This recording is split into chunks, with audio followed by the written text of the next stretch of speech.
Dear brothers and sisters, today I would like to discuss a very important issue what's going in all Muslim Ummah.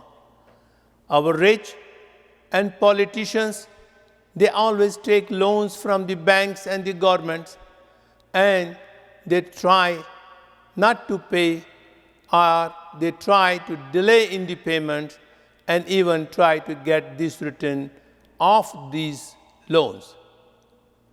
Did Prophet ﷺ mention anything about this act? Or this is the phenomena which is very new in this environment? Answer is no.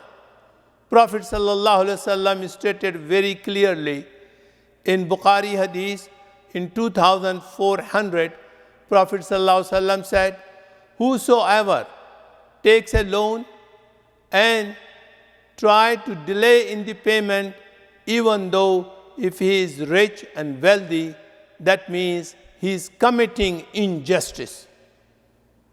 If you are capable of paying the loan and you are not paying on time, and if you are capable of paying the loan and you are trying to get, because of your connection, getting the loan to be written off, then you are committing injustice. Dear brothers and sisters, remember, if anyone is going to do injustice in this world, Allah subhanahu wa ta'ala will do the justice in the hereafter, and the punishment in the hereafter will be very grave. So, when you take a loan, please pay as soon as possible when you are capable of it. Don't try to find excuses to delay. Don't use your means and the resources to get the loan to be written off. And the Prophet ﷺ said, doing this is injustice. Thank you. Allahumma